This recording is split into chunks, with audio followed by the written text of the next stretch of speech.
Good evening and welcome to On the Record Decision 2017, a debate-style television talk show where Bahamians find the balanced, true and open debate they've been looking for. In what could be called a clean sweep and political assassination, the Free National Movement, after a 3-week whirlwind campaign, has won the government of the Bahamas. May 10th, the actual anniversary of the sinking of the HMBS Flamingo, which took the lives of 4 of our Marines, served as a day that both the electorate of the Bahamas and the PLP government will never forget.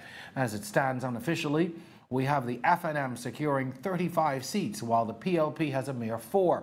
The Bahamian people have given the FNM a decisive victory. Our topic tonight is Decision 2017. The people have spoken.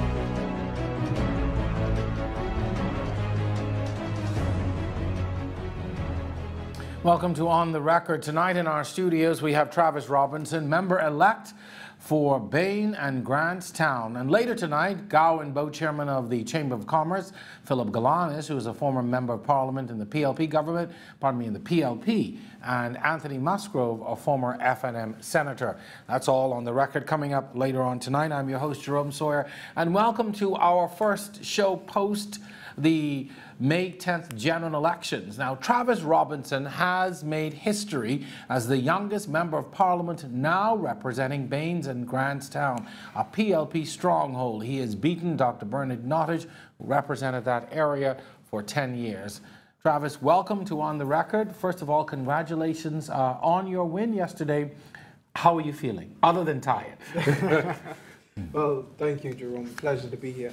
I am certainly ecstatic about this opportunity. I'm feeling fired up and ready to go. I know that there's a lot of work ahead of us, and so I'm just optimistic about the future prospect of what's to come. At what point during the race did you, yesterday specifically, did you know definitively in your mind that you were going to win? I would say 6 p.m. yesterday when the polls were closed. And I say that because I had the opportunity to travel back and forth between C.R. Walker and COB, which are the 2 polling places for election in Baintown. And the response, the atmosphere on the campus, the hundreds of persons that stood in line and waited to cast their vote, cast their ballot, and many of whom I passed on the line and they said, listen me, Travis, I'm still standing here only because I come to cast this ballot for you. You know, and so just hearing those stories and understanding why people really came out the way they did in those goodly numbers was by far one of the convincing reasons for me knowing that we would have won by 6 p.m. You know, first of all, I want to thank you for coming back on the show. You came as a part of our initial show. And something that you said struck me in that show. You said, you know, the FNM came looking for you. You were determined to get elected to Parliament. But what do you think outside of that really got the people to come behind you? Bain and Grantstown, that whole area, is a PLP stronghold. Traditionally has always gone PLP. There have been a couple elections where maybe portions of that, I think Gregory Williams at one point, I think in 92 and 97 would have represented that area. But when you look at sort of the electoral map and what are the shore seats that you could almost put in particular columns, that always seems to go into a, you know, that short tick for the PLP. But what do you think, what did it for you in that constituency? Well, what really brought home the victory was the hundreds of young voters that we had in Bain and Grantstown. And many people fail to realize those startling statistics. And so when we put the numbers into perspective, for every one older person, we had about 7 to 8 younger persons. And yesterday's victory proved that even the young persons, the older generation voted for me as well. We had 10 polling divisions, and we myself and my team, we won all 10 polling divisions. Wow, that's almost unprecedented. You mentioned the young voters. What are some of the things that they what are some of the things in you that you think that they liked? Was it you, or was it the FNM, or was it not Christie, Mr. Christie? Yeah. What stood out for many of them that I realized was my ability to be able to relate to them, to interact with them, and they feel as though we're in the same bracket. We know what we need as young people. Even the older generation, people, the older folks tell me, listen, my time here is basically over. I've been on earth for all these years. I've lived my life. Now I want to make sure that I leave a future behind for my children and my grandchildren. And so that is why I'm supporting you. And, that's what topped it off. Some of your critics early on in the race said, what can a man in his early 20s who's still trying to attain tertiary education, just starting to work, what can he do for the people of that area, people who are economically, socially challenged and have so many, problems? What can a man at this early stage in his life do for a community like that? Well, when I think about it, I always, because sometimes I could be considered a deep thinker, and I say that because I believe when our forefathers enshrined in the Constitution to permit that once you are 21 years or older, you can run for the House of Assembly once elected. I think they did that because they understand the true essence and the true value of what being a member of Parliament really was about, and that was service to the people. It doesn't matter how much degree you have, how much experience you have. Should you lack a heart and desire to serve the people of whom elected you, you are simply a member of Parliament waiting to be exit. And so what they saw in me was not a lack of experience or a lack of finances. What they saw in me was, here's a young man who's willing to serve his community, who's willing to go to bat for the people of Bain and Grantstown no matter the odds. And that is what they wanted. That's what they voted for yesterday. There was an incident involving your opponent, Dr. Nottage, at a PLP rally not too long ago, where he had a medical episode on stage at the rally, had to be attended to by doctors. You would have sent out a note to your campaign workers, your supporters, about that incident. I want you to sort of tell people what it is that you said and why it was so important for you to speak to that incident, despite what others were saying. Well, typically in our country today, we have made political seasons about getting in the gutter politics, how much dirt you can bring up on a candidate per se. But as a young man who come into this political arena, I tell people all the time, I didn't come to conform, but I came to change the system and to change the way we do politics going forward. And so I just caution my team, my workers, because many times you have instances like that. That would have been, as people told me, a perfect opportunity to capitalize on his mishap to gain political mileage. And I made it very clear to my campaign team that that is not what my campaign in Bain and Grantstown is about. And I told them that we will win Bain and Grantstown on our own merit, because I understand that we had a strong message enough. We had a good candidate in myself enough to be able to overcome opponent at the polls, and that we certainly did. Mm-hmm. What will be, I guess, your first? What's going to be your next step? I mean, you've won. Obviously, I can look at you and see you're tired. Yeah. So after you're going to get some rest, yes. What's going to be the first order of business for you as a member of Parliament elect for that constituency? Well, at current, the next move, what I'm going to move now to meet with all of the stakeholders, a part of Bain and Grantstown. I'm going to meet with all of the pastors, all of the business owners, all of the community leaders to make sure that as we chart the vision for Bain and Grantstown forward, that everybody is on board and that everybody concerned is being heard, and that at the end of the day, the ultimate decision is made in the best interest of everyone.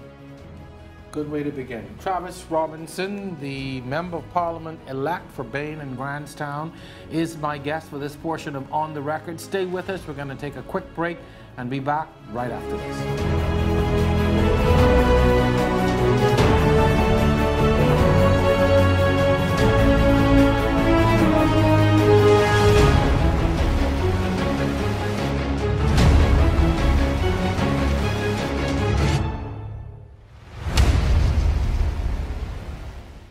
On the Record is brought to you by Alive, the nation's newest and best LTE network. Good to be alive. This is us. We all live here. And while we don't think of ourselves as numbers, in the grand scheme of things, numbers are part of who we are. Like your phone number, for instance. That's why at Alive we believe you should keep your number when you switch.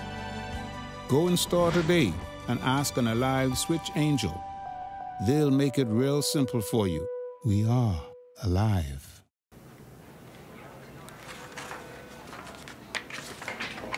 What are you doing? Calling the bank to order more checks. Go to epbahamas.com and order your checks from Executive Printers. Executive Printers. We're the authority in business and personal check printing in the Bahamas. Come in and see one of our specialists or visit us online at epbahamas.com to design and order your checks today. Get the HD Cinemax experience anywhere, anytime, and any way you want with the Cinemax Go app, free to all Rev TV subscribers. To start watching on your laptop, sign up at cablebahamas.com/myaccount. Then visit cinemaxgoca.com. To watch Cinemax Go on your mobile device, just download the app from the Bahamas iOS App Store or Google Play Store. Launch the app, select Bahamas as your country, follow the prompts, choose Rev, and sign in with your Rev My Account credentials. Now, you can enjoy unlimited access to over 300 movies updated every month with Cinemax Go from Rev. Rev, join the revolution.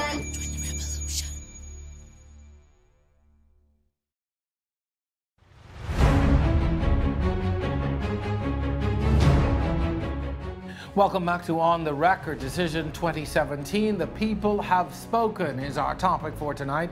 And my guest for this portion of the show is Travis Robinson, the member-elect for Bains and Grantstown. Travis, unofficially, and the official recount is still going on even as we are in on this show. Somewhere in the margin of 800 votes you would have won by, and all 10 polling divisions. That is an overwhelming win and mandate from the people. Do you feel an increased amount of pressure to deliver for these folks? Well, I wouldn't call it an increased pressure. What I feel is the people truly believe in me. I don't consider it to be pressure. I think they wanted to send a message on behalf of not just me, but on behalf of themselves, that when they elect an individual to serve them, that is what they're expecting. And so for me, I feel confident to know that the people voted for me, because again, Bain and Grantstown victory was not a victory against an individual, but it was a victory for an individual. So you do feel that they voted for you? Because there is a school of thought out there that people would have voted against the PLP or voted against now former Prime Minister Perry Christie. Well, in every case or in every constituency, there's a different logic behind the victory margins. But specifically for Bain and Grantstown, again, when we look at the youth vote, it was more or less picking what they want. And the person that presented the best platform and vision that will be able to take them forward. Are you prepared for life as a member of parliament? When I was your age, there was a whole bunch of other things I was interested in other than serving the public. Are you prepared for the pressures and the demands that are going to come as a result of being a member of parliament? You got to go to every funeral. You got to go to, you got a constituency office open. You got to be there at the debates of the House of Assembly, and depending on what portfolio you may get in government, that's another set of demands. Are you prepared? Plus, you're trying to finish your education. You prepared for all of that and what that's going to mean to your life? Well, to basically wrap that my response to that up is to say energy, youth, passion, vision. I have the energy on my side. I have the youthfulness on my side. I have a vision and I have a passion for what I'm doing.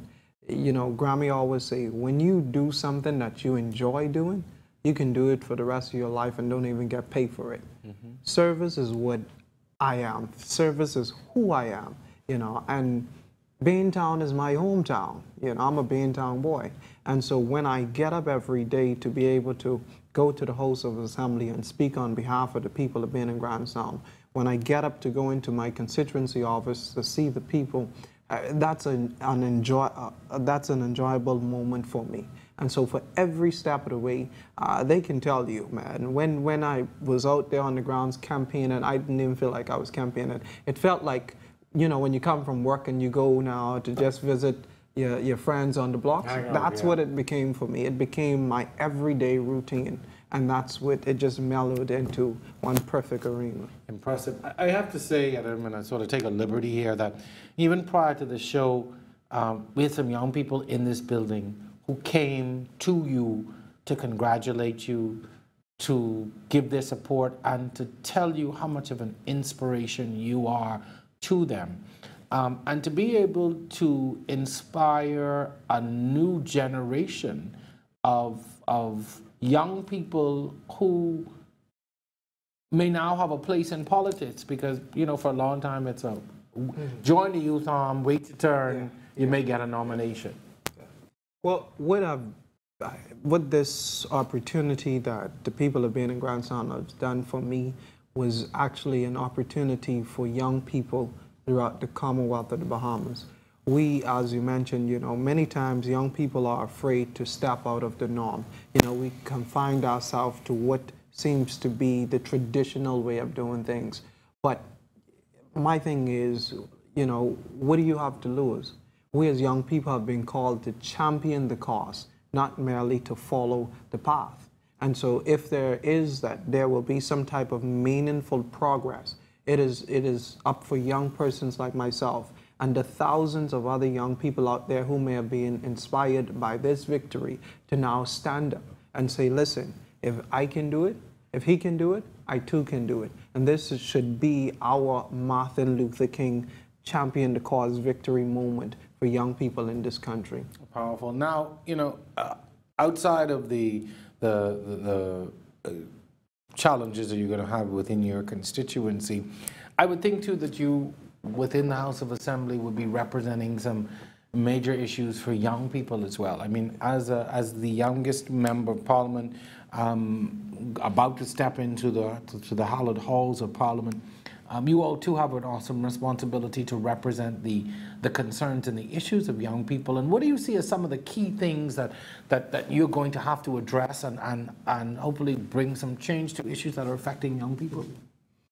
Well, other than being on Facebook and Instagram and Snapchat too much.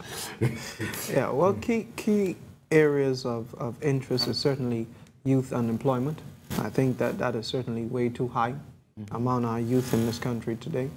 When we look at also the lack of youth involvement in the decision-making process in our country, giving them a voice, whether it is that we give more power to the various youth councils and youth organizations to be able to have a collective input from both generation point of view.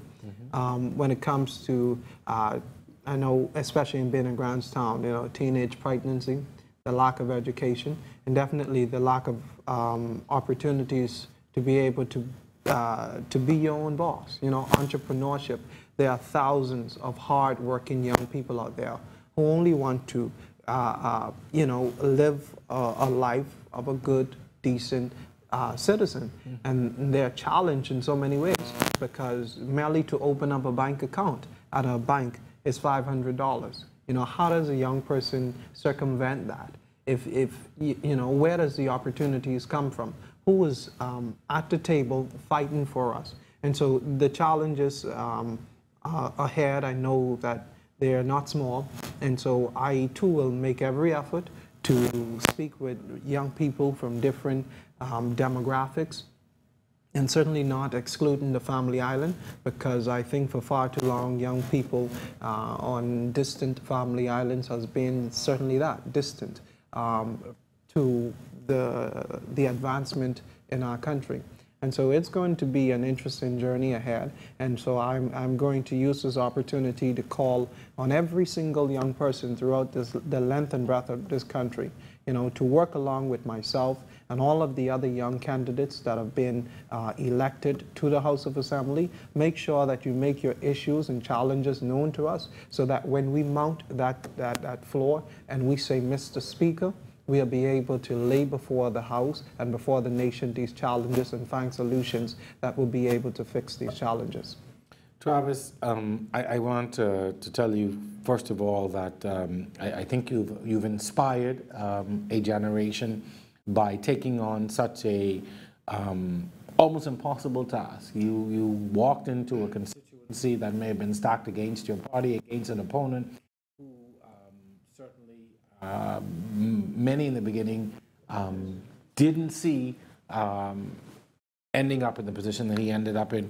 But you certainly beat the odds, and I want to first of all thank you for coming on the show. And I do want to say publicly that he kept his promise. I said to him, if you win, I want you to come to my show the day after elections, and he kept his promise, and I thank you. So he kept at least one promise so far. So keep it up. Travis, thank you very much. Congratulations to you. All the best. Absolutely. Folks, stay with us. Our discussion continues. We've got some political analysts and experts up on the other side of the break as we take a look at Decision 2017. The people have spoken. We are looking at the aftermath of the elections and putting it all into perspective for you. Stay with us. We are back right after this.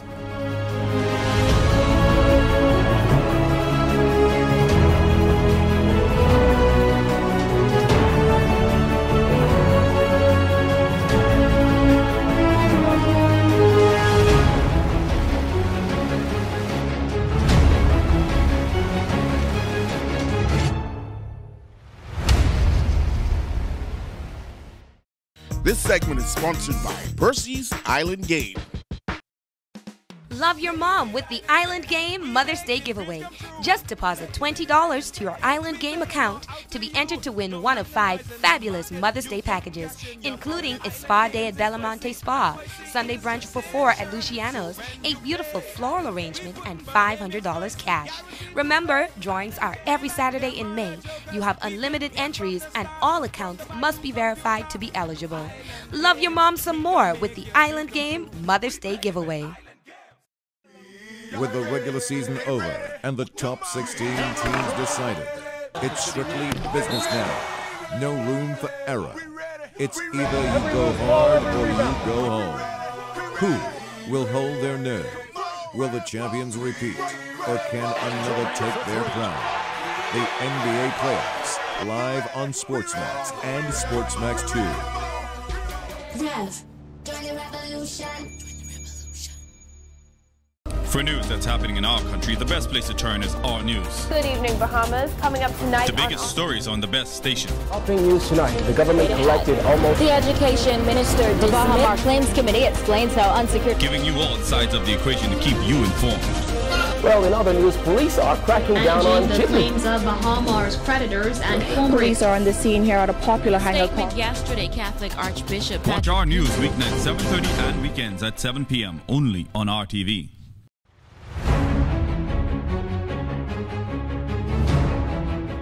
Welcome back to On the Record. I'm your host, Jerome Sawyer. We are in the midst of our post-election show, Decision 2017. The people have spoken. I have some new guests in the studio tonight.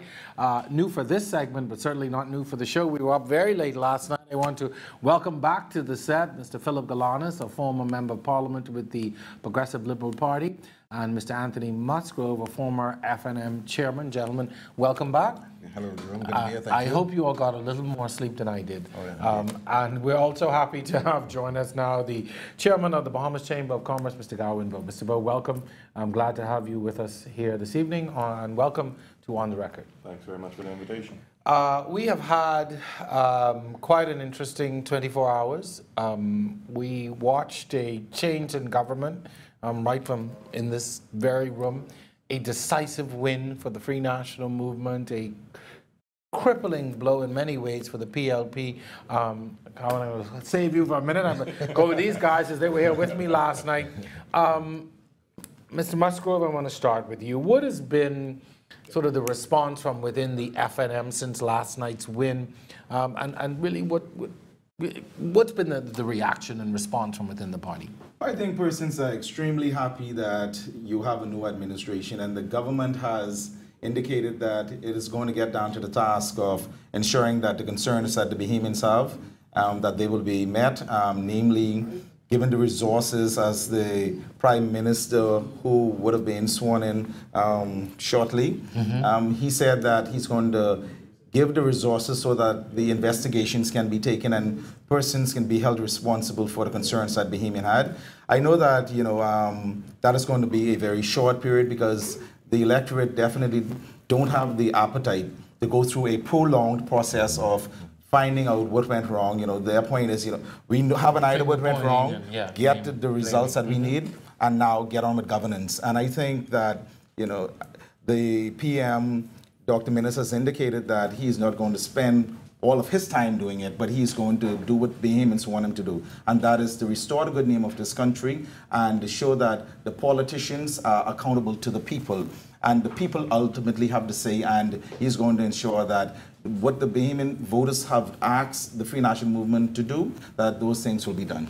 Mr. Philip Galanis, very curious as to what is coming from within the PLP camp. So much to address and so much to deal with. You have a leader, now former Prime Minister, who lost his seat in the election. You have a less than a handful at this point of members sitting in the House of Assembly. That's going to be reflected as well in the Senate in terms of the makeup because of the large majority in the House. And a party that really has been left in shambles in many ways. Well, I'm not quite sure it's as bad as that. I'm not sure if it's left in shambles. I think that certainly what we've seen is a very decisive victory for the FNM. And again, I congratulate Dr. Minnis. I did so last night on the show. I'll do it again. I think you ought to be congratulated and the FNM for the victory. However, let's not forget that 20 years ago, we had this exact result. In 1997, the year I won in Angliston, there were 5 of us left in the BLB, 35 left in the FNM, and it was exactly where we are today. Same thing. The only difference, of course, is that you have one representative from New Providence. That's perhaps the most devastating thing. And you have a number of novices persons who are not as experienced in the person of Mr. Chester Cooper who's representing Izuma. And but I think that having spoken to a number of senior PLPs this morning, former ministers, Deputy Prime Minister, other persons who ran for the PLP and lost, and persons who were outside observers who, in a way, anticipated that we would lose, but not this badly. I don't think anybody anticipated it would be this deep. They recognize that, one, this is not new ground. This is we've been over this before. We've been through this before. And 5 years later, the PLP won the government in a landslide. I think what is interesting about this is that this is the 20th year of non-consecutive terms of governance. We are in the 1997 was the last time that the FNM won two terms, two consecutive terms. And since that time, governments have been voted out of office. And so I think that having spoken with the persons, the very senior people in the PLP, we recognize there's a need for a radical change, rebuilding, remodeling, reframing, rewriting of the narrative, re-engineering. So there's a lot of going on. It's actually a good thing I think, from the inside. Well, I think, as I explained to one of your reporters earlier, I think that what the FNM did was a favor to the PLP that the PLP did not have the guts to do for itself. Okay, well, having said that, I'm going to go over to Howard Go now, who comes from a very different perspective, but certainly I want your take just on the results of last night's elections. I think what you found is the continuing wave of anti-incumbent that has swept across the globe, certainly in the Caribbean. And one thing that you can say about Bahamas is that we don't do things in moderation. So when we decide, I think we saw it in 2012 as well, when we decide that there is a change, then there is a change. I think what is most important is that we remember that we're Bahamians. And on May 9th, we were Bahamians. On May 11th, we were Bahamians. And May 10th, we may have adorned party colors for the purposes of a vote. But ultimately, the way the outside world sees us is not PLP, FNM, DNA. It sees us as a Bahamian and the efforts of the Bahamas. And I think coming out of this is how quickly we heal, how quickly we mend our fences because we are family, friends, and we're all together in that one.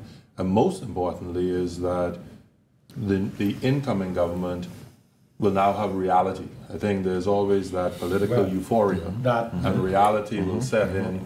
I'm certain if it has not already set in. If it hasn't, it will be any moment now. The honeymoon is going to be very short, I can say, and we're going to. I want to sort of move now towards what the new government is facing. We're going to go just a moment to a portion of last night as we begin to put into perspective now what the new FNM government will face. Last night, following the clear victory, thousands gathered at the Carnival site. The Prime Minister designate, Dr. Hubert Minnis, took to the stage. Let's listen in now to what he had to say in those moments of his victory. This is a long fought battle, but the victory is not mine, the victory is yours.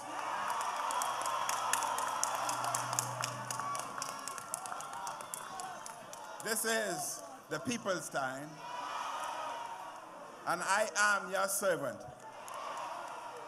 and I will listen to you, and I will take out your orders. After all, this is your time.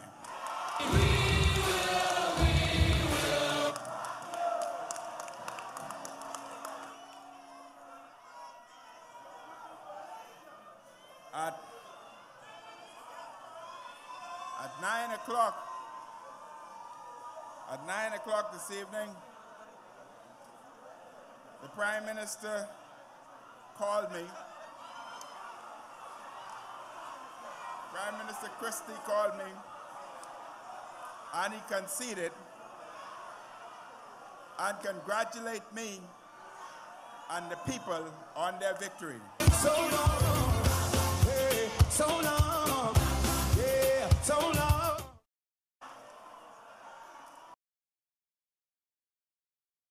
Seeing there a portion of his victory speech, he said something that they coined and resonated, it seemed, throughout the campaign.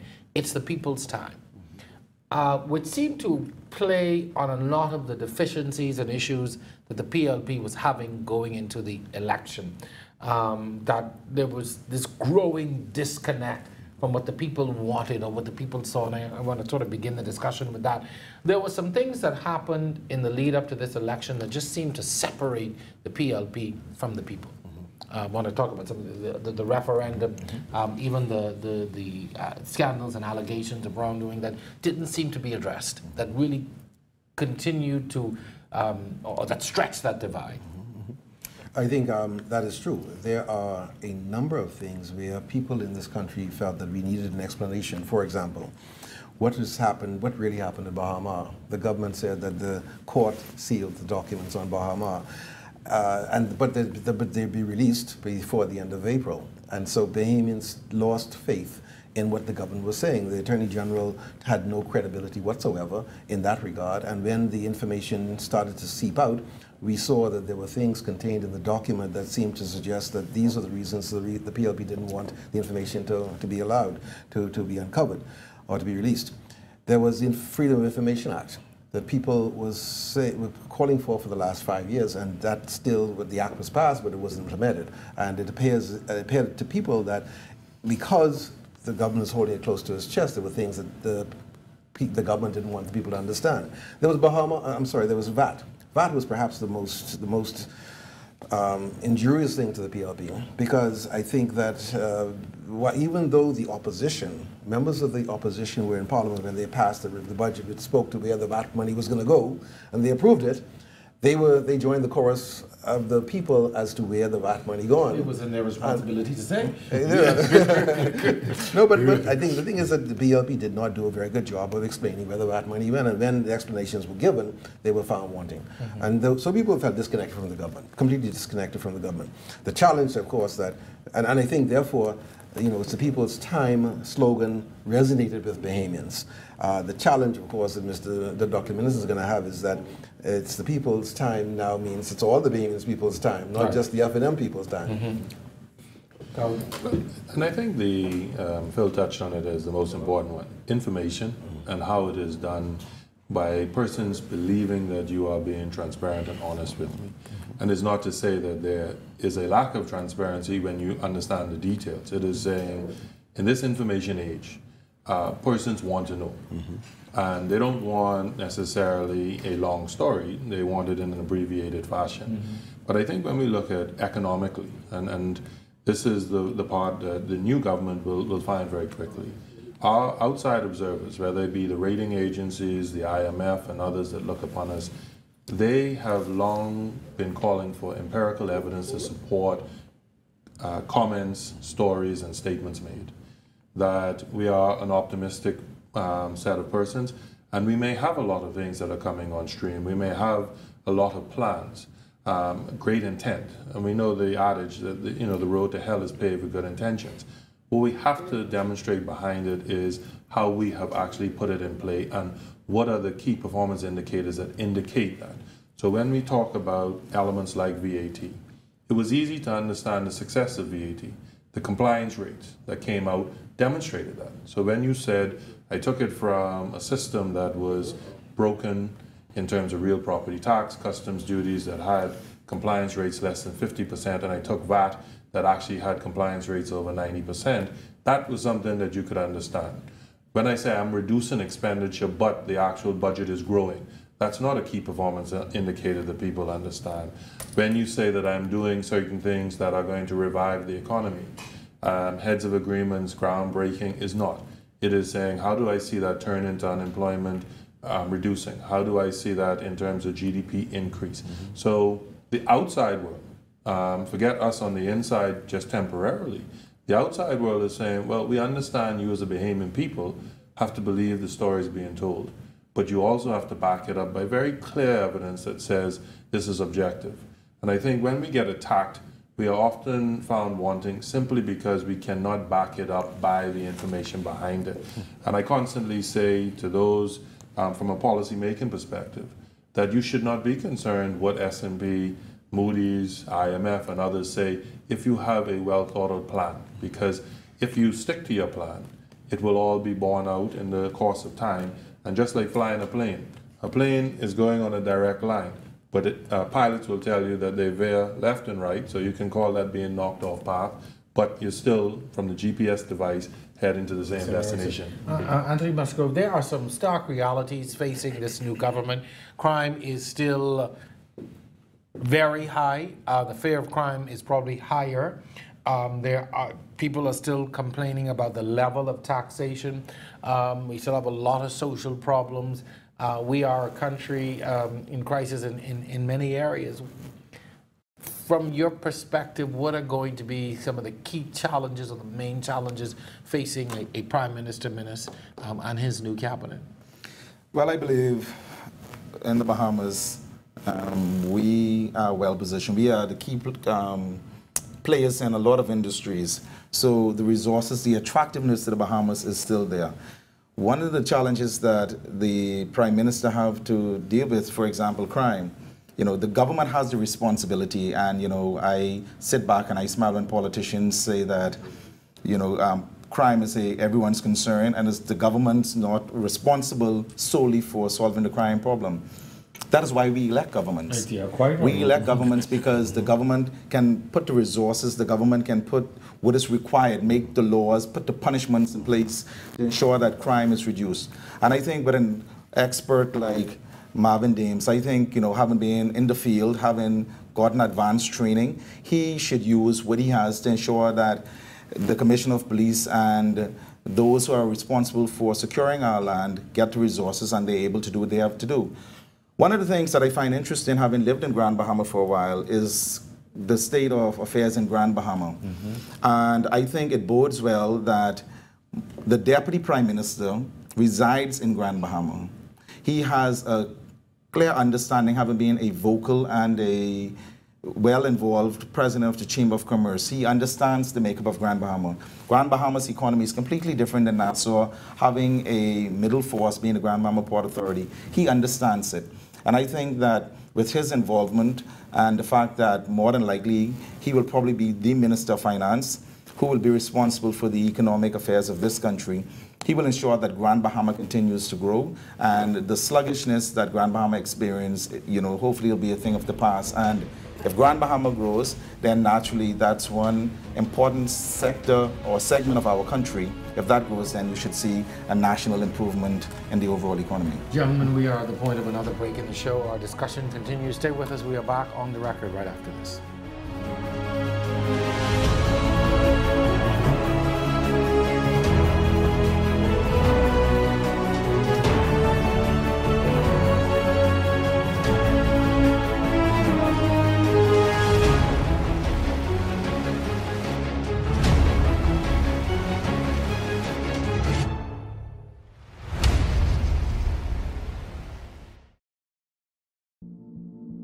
ESPN Play is here! Watch your favorite sports on your computer or mobile device, free for all RevTV subscribers. First, sign up for My Account at cablebahamas.com.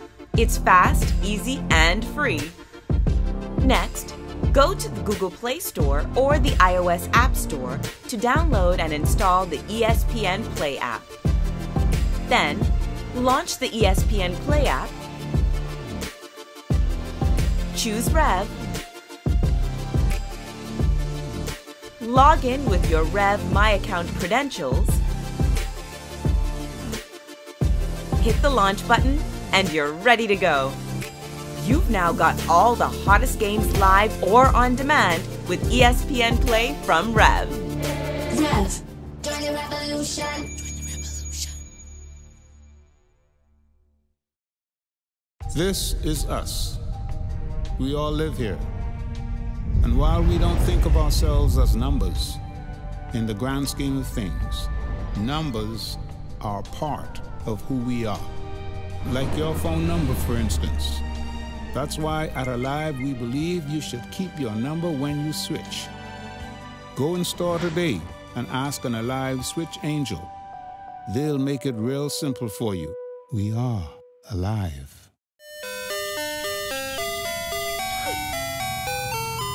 Caller ID, call forwarding, call waiting, and three-way calling. Here's the scoop. With Rev Voice, you'll get more than 17 calling features for free and save $250 a year, and you can buy your kids ice cream. They'll thank you later. Cut the blue wire. Get Rev Voice. Save money.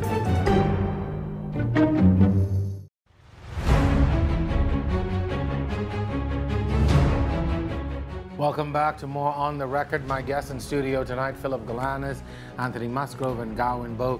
Gentlemen, when you have a pool of 35 elected members of Parliament to choose from, and you've got a cabinet to select, that becomes very, very difficult because you've got some things to do. And very early on, you could offend some folks. Anyone jump? Come on in. Anyone take it.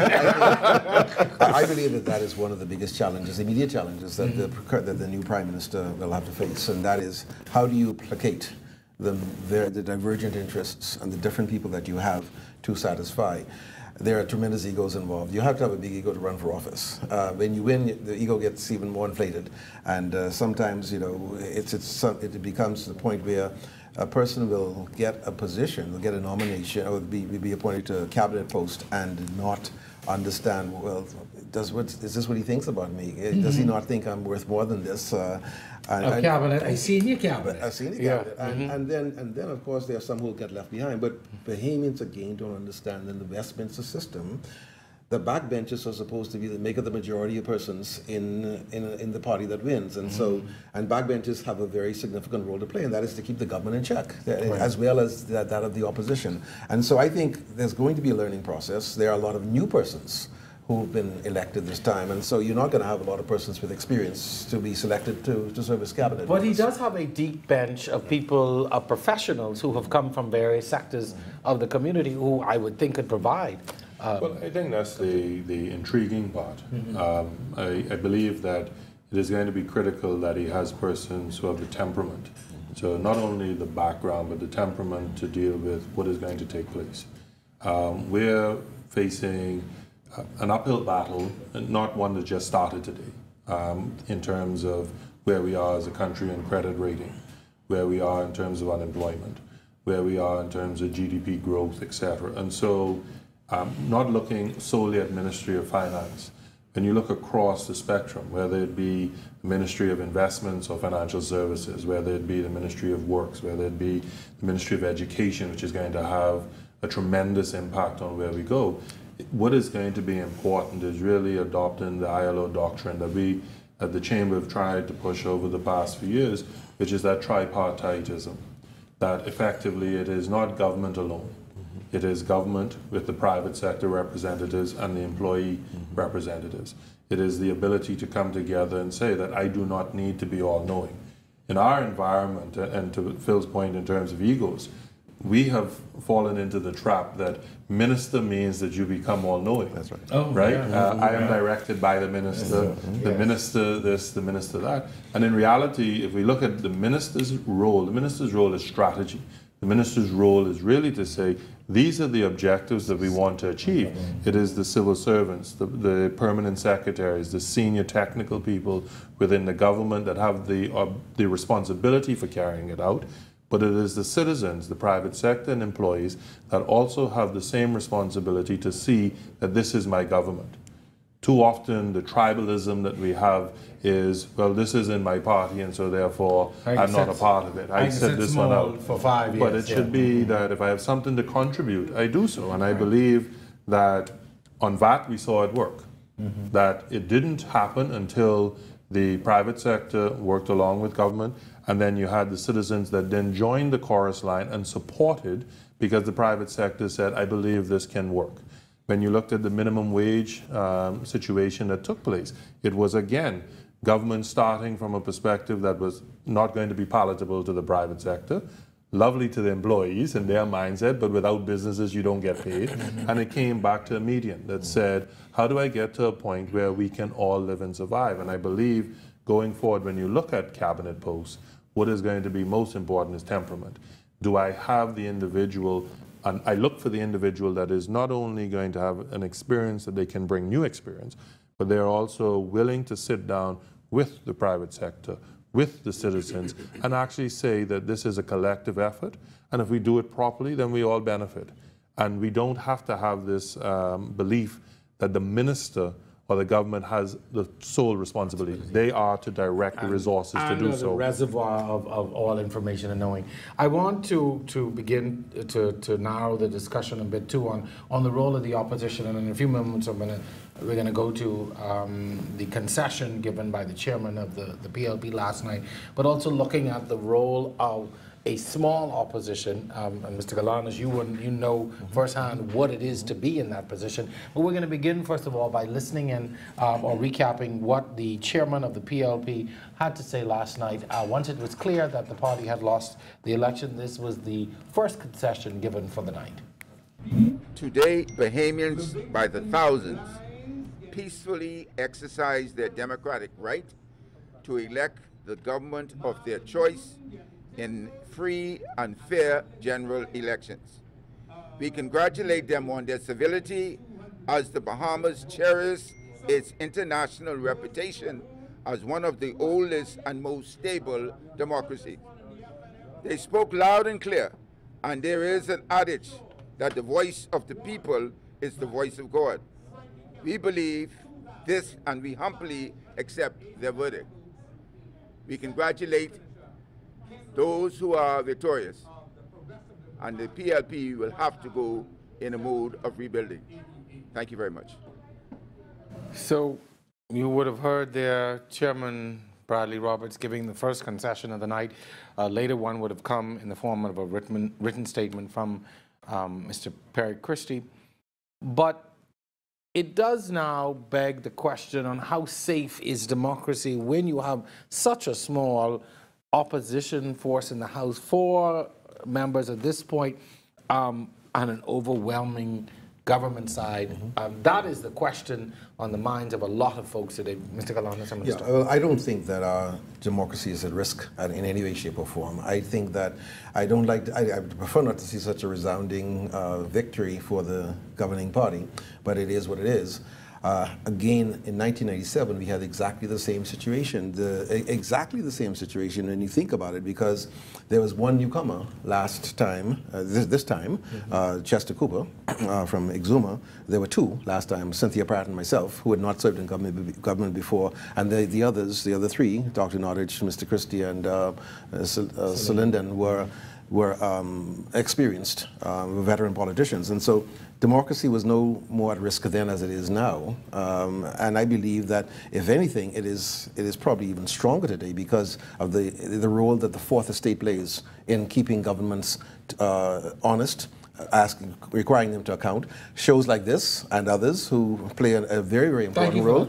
I honestly, I genuinely feel it. Institutions that are in place that are not going to be trampled upon and that are not at risk of being diminished in any way, shape, or form as a result of the overwhelming numbers of persons in government. So I'm not really concerned. In addition to which, there's a new factor from 1997. That is social media. Yeah. Social media, I think, in many ways, and I don't want to seem like a person who would like to knock and hit social media, but in many ways it's been destructive in many ways because there are a lot of false facts, fake news out there. But social media has played a significant role and will continue to play an important role. It helps to get a message out to people in instances where normally they would not receive information. Anthony Musgrove, you've got this large majority in the House of Assembly giving the Prime Minister and his soon-to-be-named cabinet a mandate from the people, almost an overwhelming mandate. But you have things on the table like NHI, BAMSI, the future of Bahamas. These are things that the PLP said keep us in office in order to protect.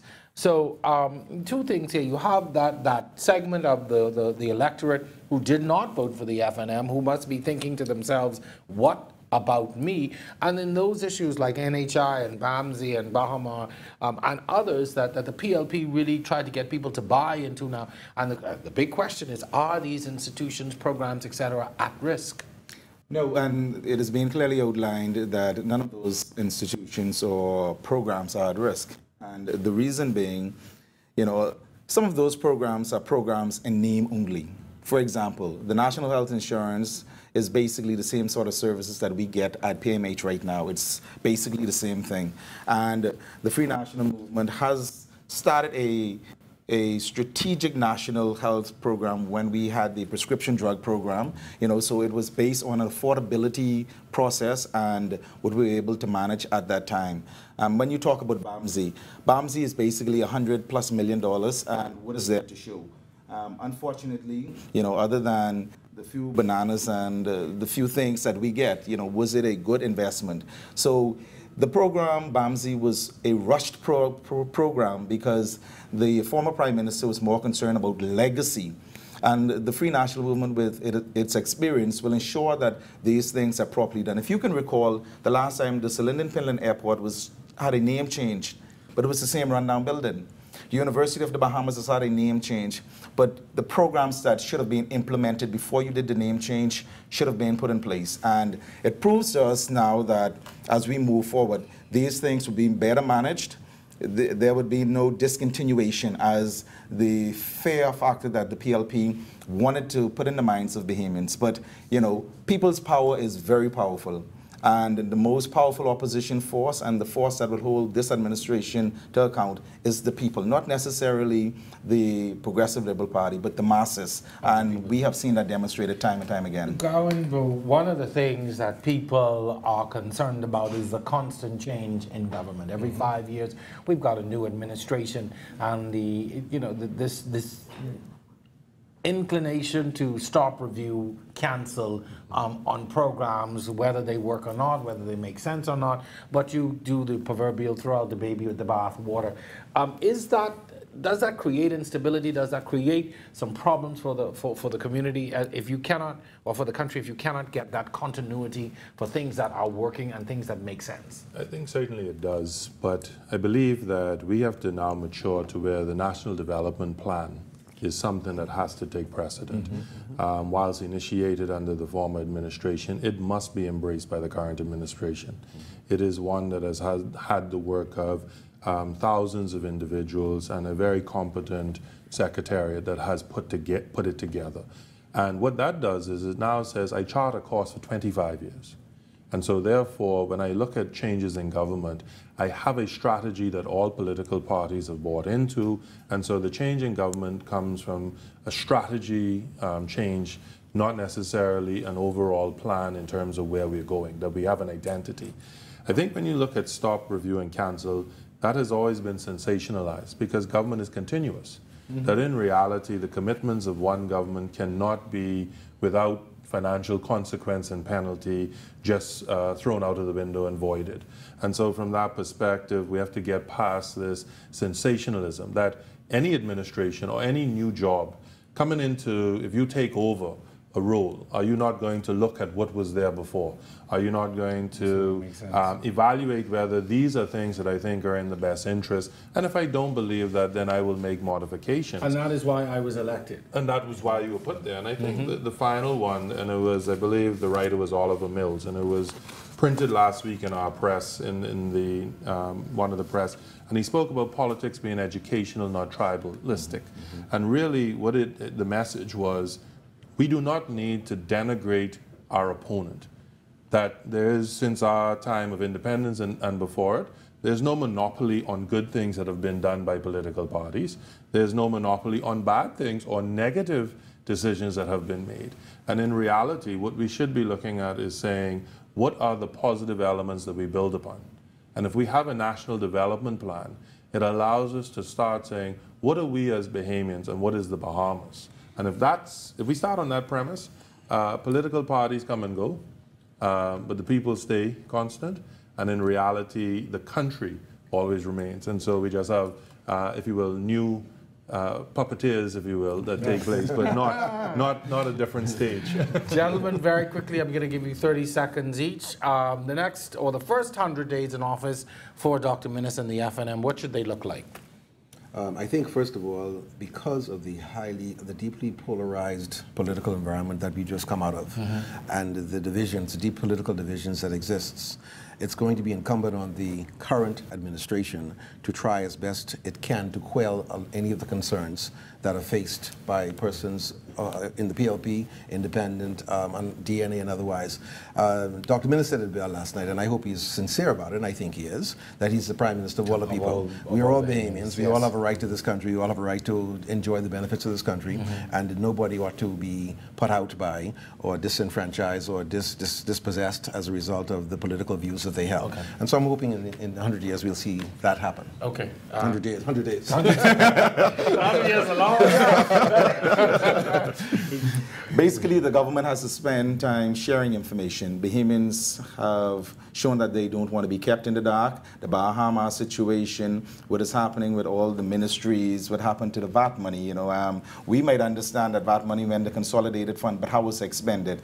You have to spend time empowering the Auditor General so that he can go and make those who are answerable indeed answerable. And the Prime Minister has to move on with governing and ensuring that proper management of all of our institutions, our resources are put in place. And I know that that will be a cultural change in many aspects, but I believe that this administration, if more than ever, is up to the task because of the high skill set of individuals and the diverse background of all those who make up the 35 members of parliament. And certainly given the mandate of the people and some of the cries you heard going into the elections, I think that's going to be very necessary. People want information. They want to know what's happening. Gentlemen, I thank you for spending this time with us this evening here on The Record. I appreciate you stopping by and sharing with me and the audience. We have some very interesting days ahead of us, a new administration, and a lot going on and a lot to discuss. So we thank you so much for at least helping us to begin to put that all into perspective. We hope that you have enjoyed tonight's show. Special thanks to Travis Robinson, Philip Galanis, Anthony Musgrove, Gowan Bowe, my producer, technical staff, and of course you, the audience, for watching. Thank you so much for staying with us on The Record. We will see you next time. Until then, I'm Jerome Sawyer. You have a good night.